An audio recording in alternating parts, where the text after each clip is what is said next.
మన వారాహి సిల్వర్ జ్యువెలరీలో అద్భుతమైన ఆఫర్స్ పొందండి మరియు కారు గెలుచుకునే గొప్ప అవకాశం. నంద్యాల జిల్లాలో పోలీసు హెడ్ కానిస్టేబుల్ ఏసీపీ వలకు చిక్కారు.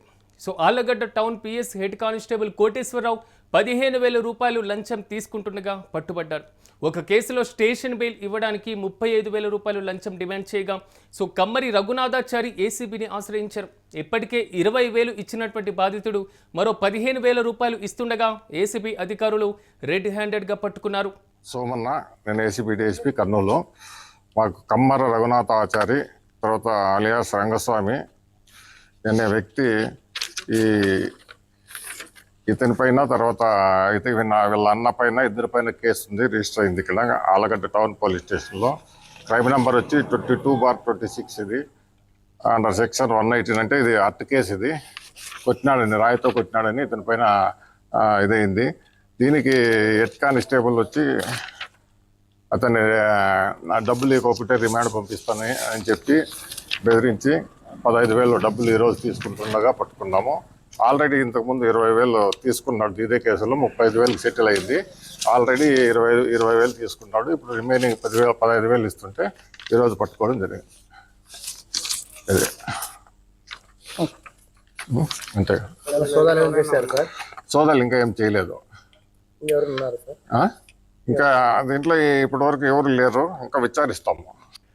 ఇది నంద్యాల జిల్లాలో అత్యంత కీలకంగా పోలీసు హెడ్ కానిస్టేబుల్ ఏసీపీ వాళ్ళకి చిక్కారని చెప్పుకోవాలి. ప్రధానంగా ఆళ్లగడ్డ టౌన్ పిఎస్ హెడ్ కానిస్టేబుల్గా పనిచేస్తున్నటువంటి కోటేశ్వరరావు ఆల్మోస్ట్ 15,000 రూపాయలు లంచం తీసుకుంటుండగా పట్టుబడ్డారు. మనకి విజువల్స్లో కనబడుతున్నటువంటి వ్యక్తి హెడ్ కానిస్టేబుల్ కోటేశ్వరరావు. ఒక కేసుకి సంబంధించి పోలీసులు ఇచ్చేటువంటి అత్యంత కీలకమైన స్టేషన్ బెయిల్. స్టేషన్ బెయిల్ ఇవ్వడానికి దాదాపు 35,000 రూపాయలను కూడా ఆయన లంచం అడగడం జరిగింది.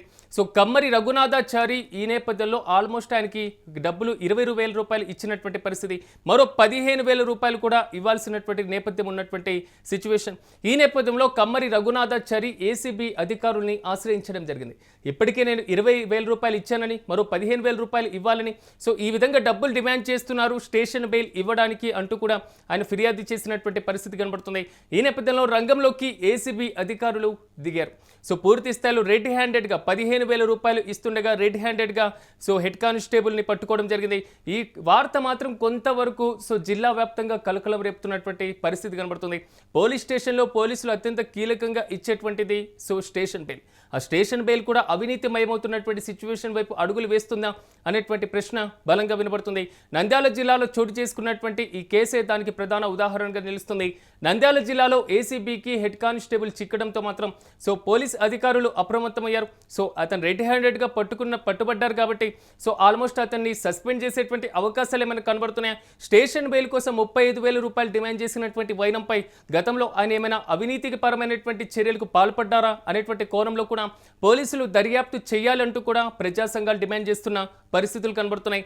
Allagadda town PS head constable Koteswararao పైన మాత్రం పూర్తి స్థాయిలో చర్యలు తీసుకోవాలంటూ కూడా డిమాండ్ చేస్తున్నారు. తాజాగా ఏసీబీని ఆశ్రయించినటువంటి బాధితుడు రఘునాథాచారి ఎవరైతే ఉన్నారో ఆయన ఇచ్చినటువంటి ఒక్క కంప్లైంట్ హెడ్ కానిస్టేబుల్ని పట్టుబడేలా చేసింది.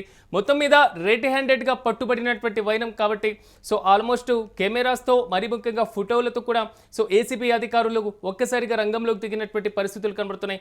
గతంలో స్టేషన్ బెయిల్కి సంబంధించినటువంటి అంశంలో కానివ్వండి, లేదా గతంలో పాల్పడినటువంటి అక్రమాలపైన కూడా విచారణను వేగవంతం చేసేటువంటి అవకాశాలు అయితే చాలా స్పష్టంగా కనబడుతున్నాయి. దీనిపైన పోలీసు ఉన్నతాధికారులు ఎవరైతే ఉన్నారో వారందరూ కూడా త్వరితగతిన హెడ్ కానిస్టేబుల్ పైన చర్యలు తీసుకోవాలంటూ కూడా ప్రధానంగా డిమాండ్ వినబడుతుంది. మొత్తం మీద ఆళ్లగడ్డ టౌన్ పోలీస్ స్టేషన్ పరిధిలో ఉన్నటువంటి హెడ్ కానిస్టేబుల్ కోటేశ్వరరావు మాత్రం ప్రస్తుతం ఏసీపీ వలలో ఉన్నారు.